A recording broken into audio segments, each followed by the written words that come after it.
Bonjour, aujourd'hui présentation d'un livre de Star Wars qui m'a été demandé il n'y a pas très longtemps, n'est-ce pas? Coucou. Un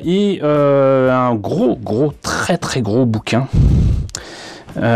qui en plus était livré avec un CD-ROM qui maintenant ne marche plus parce qu'il écrit bonus CD-ROM with exclusive photos and mini videos.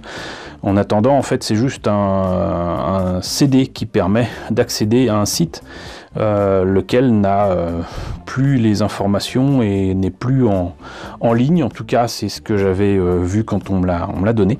Je dois ce bouquin à mon amie Florence. Coucou Florence.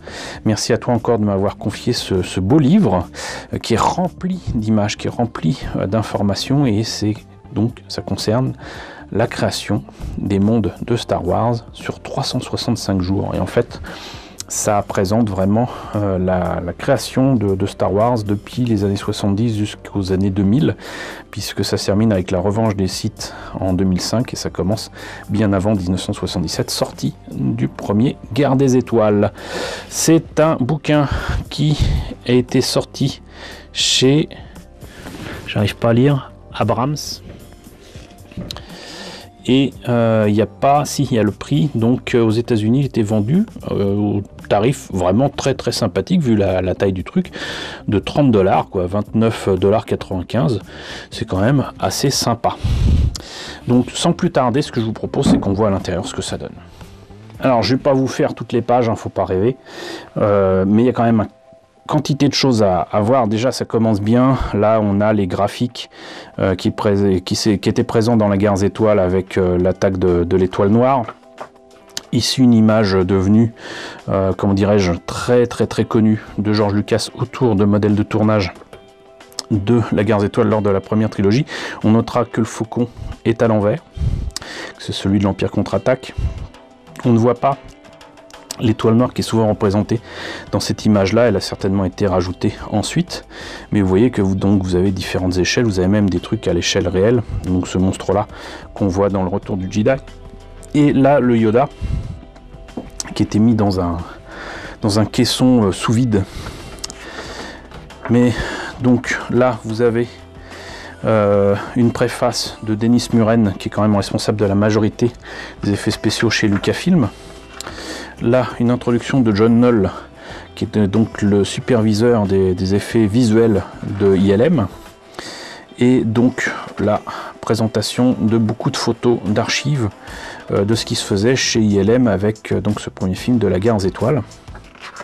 Donc, fondation de ILM, vous voyez que le lieu de projection, de présentation de ce qui devait se faire, c'était vraiment fait de briques et de broc, avec très certainement de vieux sofas, de vieux sièges. Voilà, c'était vraiment pas, comment dirais-je, très professionnel, mais bon, il faisait avec les moyens du bord à l'époque.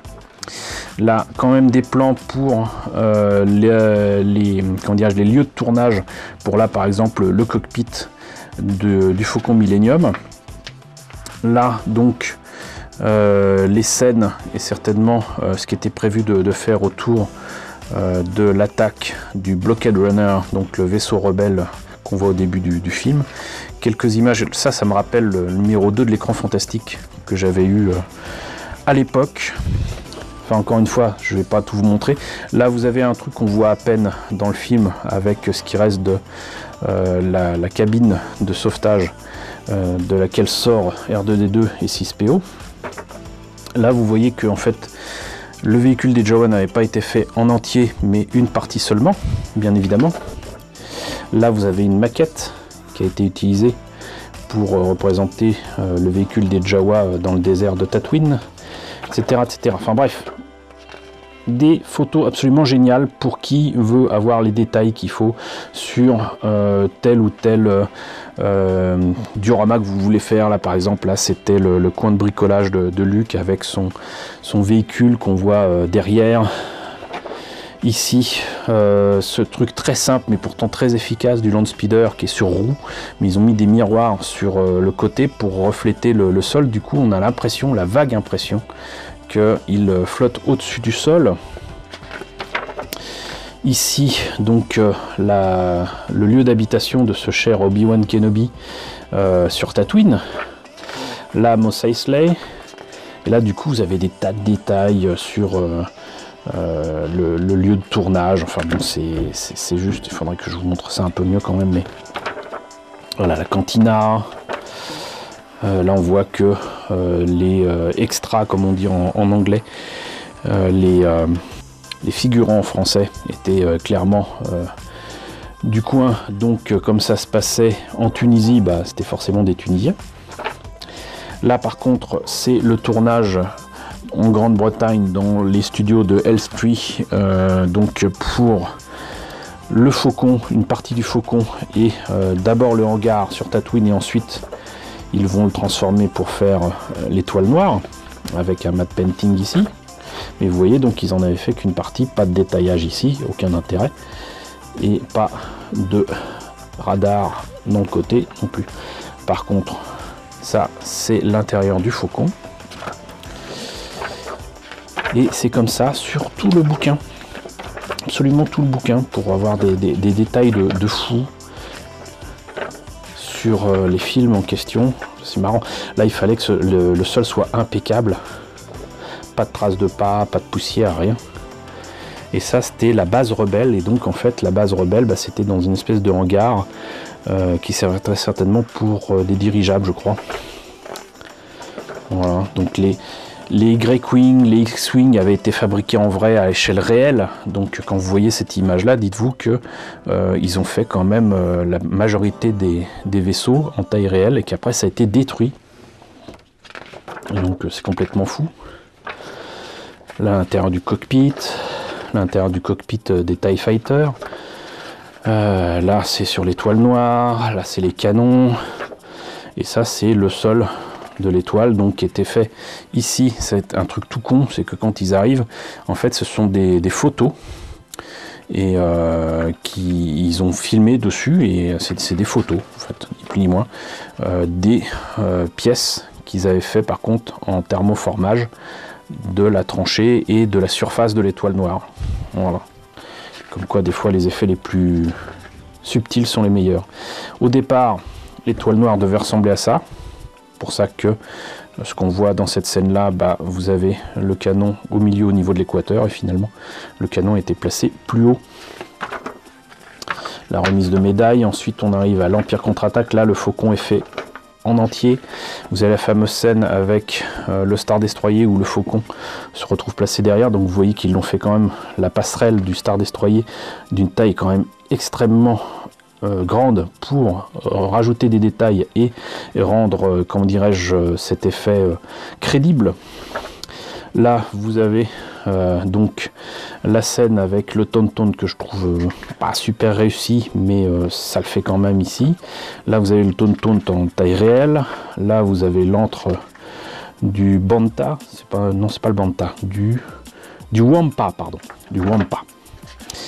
Là encore une fois un truc absolument magnifique ici pour rendre l'effet de la base rebelle en pleine débandade avec le Faucon au fond. Et là encore pareil, au moins un X-Wing de fabriquer, et des Snowspeeder, des machins, et tout ça là, ça a été réutilisé très certainement pour les scènes avec Dagobah et compagnie. Mais ce que je trouve assez amusant, c'est que en fait pour rendre l'échelle crédible et faire ça plus grand, en fait certains figurants étaient des enfants de petite taille, et donc du coup ce qu'on voit parfois au fond dans un décor, ce sont des mômes.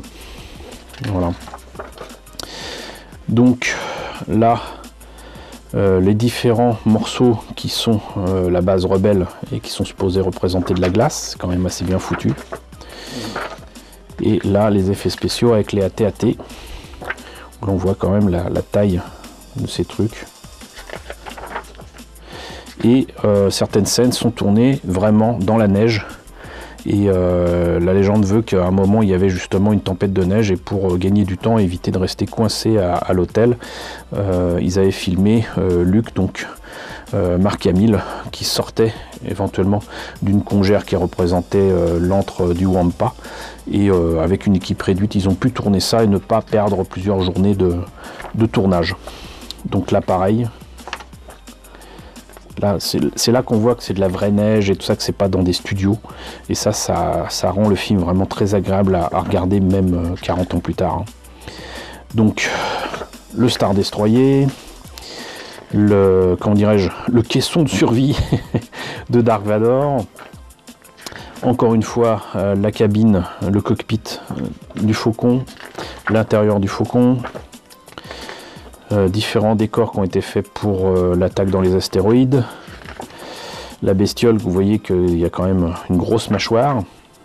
Dagobah, ça pour savoir comment faire Dagobah, c'est juste parfait. Hein, vous voyez un petit peu tout ça, ce que ça donne. La maison de Yoda ici, la cité des nuages. Là, les différents décors de la cité, Boba Fett, Lando. Comment il s'appelait lui, Trilobe, je sais plus, Dark Vador, là où ils font les trucs en carbonite, le combat final avec Dark Vador, enfin voilà. Là on a le retour du Jedi, donc un matte painting de fou pour l'étoile noire, là l'étoile noire en maquette, et là vous voyez qu'en fait si vous êtes comment dirais-je, comme moi, vous notez les détails. Là, c'est le modèle de tournage, mais le modèle de tournage a été retourné, puisque finalement, George Lucas voulait que cette partie non construite soit de l'autre côté. Donc, ils ont tout simplement retourné l'image filmée du modèle qui existe donc en maquette. Donc là, la fameuse bestiole, la porte du palais de Jabba, un bras du Rancor, mais le Rancor est en fait cette miniature ici qui est animée telle une marionnette et un petit peu image par image. Là, la barge de Jabba qui n'est fait que d'un côté évidemment, mais qui est fait taille réelle quand même, hein. C'est-à-dire que là vous n'avez rien de construit, et pour faire le sarlac ils ont bien évidemment surélevé le lieu de tournage, même si c'était en plein désert. Voilà, ça c'est une scène coupée du film, c'est-à-dire qu'ils avaient reproduit le Faucon, mais au final la scène n'a pas été utilisée. Et il y avait un matte painting de prévu. Une fois de plus, Dagobah, et par contre là ils se sont limités à la hutte de Yoda, et encore je ne suis pas sûr que ça ait été fait taille réelle. Là donc du coup par contre, pas de Faucon, un matte painting, un X-Wing complet qui est celui de Luke sur Dagobah, une partie de X-Wing ici, une partie de la navette impériale qu'on voit plusieurs fois dans le film de toute façon. Et ensuite tout ce qui se passe sur Endor, sur la lune forestière, avec des miniatures quand même assez bien foutues, des speederbikes, des matte paintings pour le village des Ewoks, et même des matte paintings et des effets visuels assez basiques pour la nouvelle rencontre de Dark Vador et de Luke. Voilà. Bon, enfin, vous aurez compris. Matériel de fou, là, de la TST, on en a parlé il n'y a pas très longtemps. Là, encore une fois, le Scout Walker, mais là, vous voyez, il y a une espèce de bulldozer en dessous pour le faire bouger. Mais il n'a pas de patte, évidemment. Mais ils ont mis ça quand même avec la cabine du Scout Walker, pour rendre ça un petit peu plus réaliste. Là, les maquettes qui apparaissent dans l'attaque finale. La surface de l'étoile noire qui est de nouveau refaite, mais avec des éléments qui prouvent que c'est encore en construction. Le puits qui leur permet d'aller au centre de l'étoile et de tout détruire. Avec donc, là aussi, on aurait pu croire que c'était un matte painting, mais non. C'était vraiment une maquette. Voilà. Et là, ça c'était la version nouvelle édition de 1996, si je me rappelle bien, avec des scènes rajoutées. Voilà. Donc après, prélogie, là par contre, vous voyez que ça prend quand même une bonne partie du bouquin. Et là, je ne vais pas tout vous montrer, mais bon, ça concerne donc bien évidemment les épisodes 1, 2 et 3. Donc là aussi, des détails de fou. Hein, ça, c'est pas quelque chose que vous verrez dans les films. C'est pas possible, mais ils utilisaient encore, cette fois-ci, un peu de maquette. Même pour ce genre de truc. Et on peut aimer ou détester la prélogie en attendant, en termes de recherche et de design. C'est juste impeccable, les écrans là sont juste magnifiques. Ça, imaginez ça sur n'importe quel tableau de bord d'un vaisseau. Voilà, c'est juste formidable. Des maquettes aussi faites pour, comment ça s'appelle, le monde de Naboo. Donc là, avec les Gungans, de nouveau dans la ville de la capitale de Naboo. Là, ensuite, l'arrivée sur Tatooine. Et là, bon, des choses faites avec ce vaisseau, ils se sont compliqués la vie avec les reflets et tout. Mais si je me rappelle bien, normalement, voilà, on devrait y arriver. Il y a des trucs assez sympas à voir en détail sur Tatooine, là où ils trouvent Anakin. On a le pod de 2001 qui est ici, qu'on voit à peine dans le film, voire on ne le voit pas du tout. Mais là, on le voit qu'il est utilisé ici. Et qui est peut-être en fait un reste de tournage de 2010 Odyssey 2. Mais peut-être que c'était fabriqué exprès, je ne sais pas. Un clin d'œil bien sympathique en tout cas. Sinon, des choses ont été tournées apparemment avec donc des créations directement sur Tatooine, donc toujours en Tunisie. Là, vous avez le coin de bricolage de Anakin Skywalker. Et voilà, vous avez quantité de choses partout qui concernent donc ces films là. Vous voyez que pauvre Darth Maul avait l'air bien ridicule sur un truc bleu. Et là par exemple vous avez aussi ces trucs là faits en maquette où la foule est représentée par des cotons-tiges. Là, ce sont des cotons-tiges. Mais de loin et remué, bah, ça fait illusion. Voilà. Donc ça montre quand même pas mal de choses. Là vous aviez la poursuite en pod racer. Il se trouve en fait que la majorité des pod racers qu'on voit là, pour certains n'ont pas les mêmes couleurs que dans le film, tout simplement parce que en fait ils les avaient réalisés en vrai là-bas, mais il y a eu une tempête de sable et ça les a foutus en l'air. Certains étaient enfouis sous des mètres de sable et donc au final la majorité des scènes ont été refaites en images de synthèse. Voilà, ou en miniature comme ici. Et donc, on va essayer d'avancer un petit peu. Mais encore une fois, c'est très très riche en décors et en éléments de tournage. Et ensuite, on arrive sur le deuxième film, donc, avec encore beaucoup de costumes pour Padmé, des véhicules sur la planète Coruscant qui règne sur la galaxie quelque part. Donc là encore des décors de fou, mais aussi des maquettes. Voilà, ils ont utilisé quand même un petit peu. Même pour le bureau de Palpatine, etc. Le dîner, qui ressemble un petit peu trop à un dîner américain, justement. Comment dirais-je, le temple Jedi. Et bien le représenter quand même. Il y a des trucs qui ont été tournés dans de vrais lieux.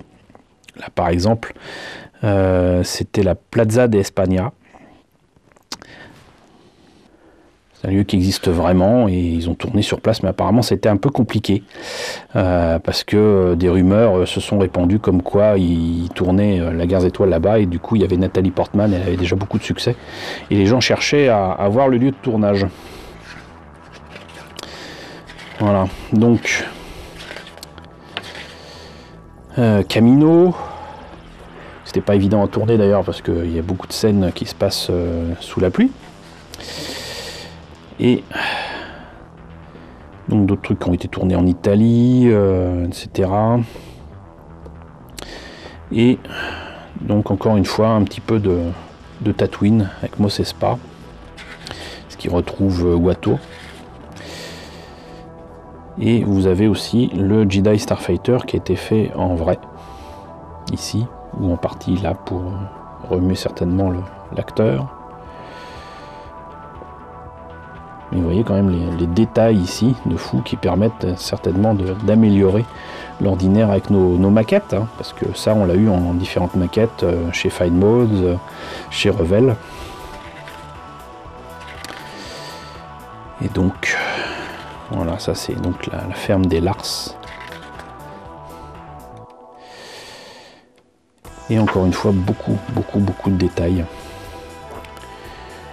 La bataille de la fin de ce deuxième film, qui est donc l'attaque des clones, avec beaucoup de fond bleu et de fond vert au désespoir des acteurs.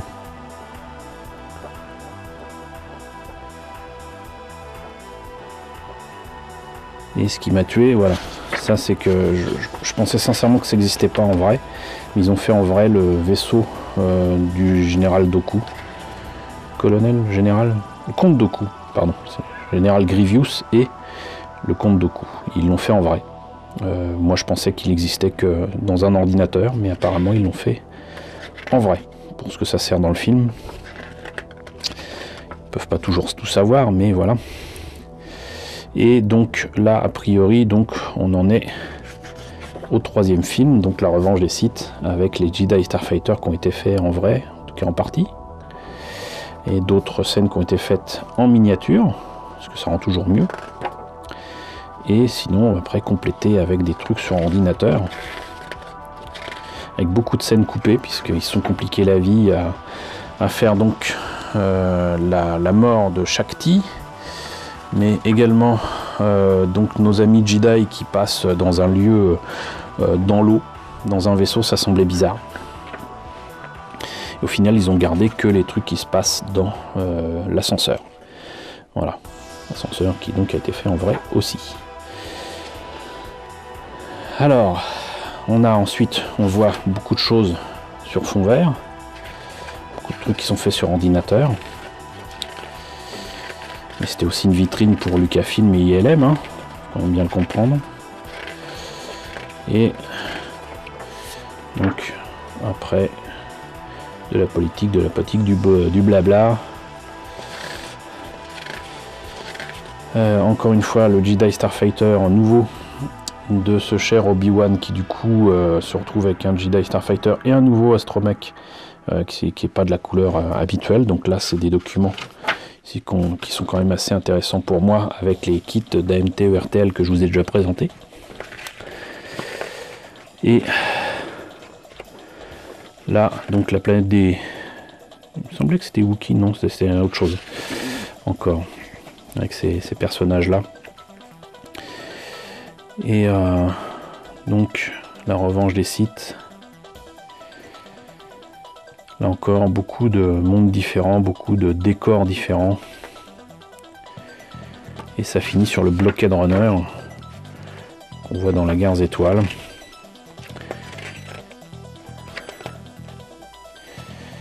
Les archives Jedi, etc. Donc voilà, ça c'est la fin avec Mustafar.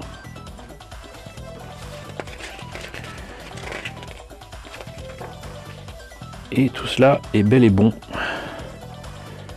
Ça permet d'en savoir plus et d'en voir plus sur ce qui a été fait en maquette, en diorama, tout ce qu'on veut. Et c'est pour moi en tout cas une source d'information quand même énorme, qui me fait bien plaisir d'avoir, parce que c'est de plus en plus rare d'avoir ce genre de matériel, et on a beau avoir internet, ça remplace pas un bon bouquin. Et comme je vous le disais, il y a un CD-ROM, sauf que les informations sont pas dedans ou sont bloquées, je ne sais pas, mais en tout cas je pensais que c'était directement dedans, mais il fallait aller sur internet pour profiter de ce CD-ROM. Donc voilà, écoutez, j'espère que la présentation de ce livre vous a intéressé. N'hésitez pas à me dire ce qu'il en est dans la section commentaires, n'hésitez pas à liker, n'hésitez pas à partager. N'hésitez pas à vous abonner si ce n'est pas déjà le cas. Coucou aux nombreux abonnés qui nous ont rejoints ces derniers temps. Merci à vous, bienvenue. Et coucou aux grands anciens qui me suivent depuis maintenant plus de 3 ans.